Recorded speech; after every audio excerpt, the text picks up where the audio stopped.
नमस्कार दोस्तों। आज हम बात कर रहे हैं त्राटक की। त्राटक में हमें इस बात का ध्यान रखना है कि त्राटक है क्या। सही मायने में त्राटक को समझिए। त्राटक किसी एक जगह पर स्थिर दृष्टि टिकाने को त्राटक कहते हैं। त्राटक क्यों करते हैं? त्राटक हमारे ना केवल नेत्र रोगों को दूर करता है बल्कि हमारे ध्येय पर नजर रखने का एक अभ्यास हो जाता है। इसके अभ्यास से हम अंतर जगत में प्रवेश कर जाते हैं। अंतर जगत में प्रवेश करने का मतलब ये है कि यह सामवी सिद्ध करने में बड़ा ही सहायक है। ठीक है दोस्तों, सामवी सिद्ध करने में सहायक है। इसके 3 प्रकार हैं। एक, किसी भी अभ्यांतर यानी कि अंतःकरण में, यानी कि जिसमें हम चक्रों पे ध्यान करते हुए, भ्रूमध्य में ध्यान करते हुए हम अभ्यास करते हैं। दूसरा अभ्यास है किसी स्थूल मूर्ति पे या कागज के टुकड़े पर कोई काला निशान डालकर उस पर अभ्यास करें। तीसरा अभ्यास जो है हम सूर्य पर या चंद्रमा पर या कोई ज्योतिर्मय स्थिति बाह्य जगत में उस पर नजर टिकाकर अभ्यास करते हैं। दोस्तों, त्राटक का अभ्यास करने के साथ साथ एक चीज और बता दूं, हमारी आंखों में आलोचक पित्त होता है। आलोचक पित्त आंखों में होता है। अभ्यास करते हुए पित्त विकृत भी होता है। जब हम, जैसे आपके सामने ज्योति जगी हुई है, आज हम ज्योति पर ध्यान करेंगे। ज्योति पर ध्यान करने से अग्नि विकृत हो सकती है।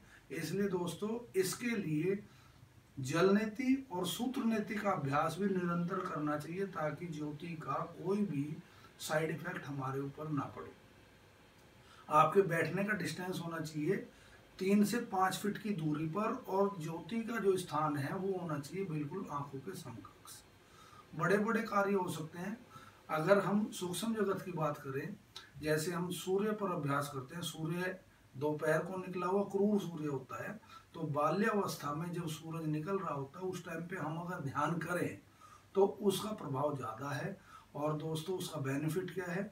जहाँ जहाँ भगवान सूर्य की दृष्टि पड़ेगी, यानी कि जहाँ जहाँ उनकी किरणें होंगी, वहाँ वहाँ की दिव्य दृष्टि आपको प्राप्त होगी। जिस भी जगह पर कुछ भी उनकी रोशनी के अंदर होगा वो आपको दूरदृष्टि के अनुसार आपको दिखाई दे जाएगा। ठीक इसी ढंग से चंद्रमा का, जहाँ जहाँ चंद्रमा की रोशनी होगी वहाँ वहाँ की आपकी दृष्टि प्राप्त हो जाएगी। ये सूक्ष्म जगत की बात कर रहा हूँ, बाह्य की नहीं। तो सूक्ष्म जगत का अभ्यास दोस्तों प्रॉपर एक गुरु के निर्देश में ही करना चाहिए, अपने आप नहीं करना चाहिए। जब भी त्राटक करें, आलोचक पित्त को विकृत ना करने के लिए उसकी प्रिकॉशंस में आपने ये जल नीति और सूत्र नीति का अभ्यास जरूर करना है। अब हम इसका पारंगत होने का तरीका क्या है? हमें बिना पलक झपकाए किसी चीज को एकटक देखते रहना है जब तक आंखों से पानी ना निकल जाए। इस अभ्यास को करते हुए हमें देखना है। और करना कहाँ पर है?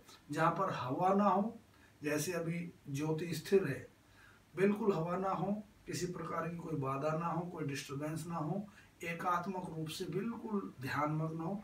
अंधेरे के कमरे में अगर हम ये करते हैं तो बड़ा सहायक होता है और आसानी से ध्यान लगना शुरू हो जाता है।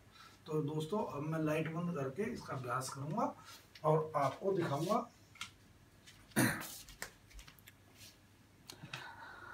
देखिए दोस्तों, अब रोशनी है और मैं हूं। अब हमें स्थिर आसन में 3 से 4 फुट 5 फुट की दूरी पर बैठना है। दृष्टि पर नजर टिकानी है। नजर बिना पलक झपकाए हम देखते रहेंगे। अब ज्योति में हमें 3 विभिन्न आकृति दिखाई देंगी। उसमें से हमें अंतःकरण वाली जो आकृति है उसमें अपने आप को टिका लेना है। बिना पलक झपकाए आंखों को टिका कर रखो।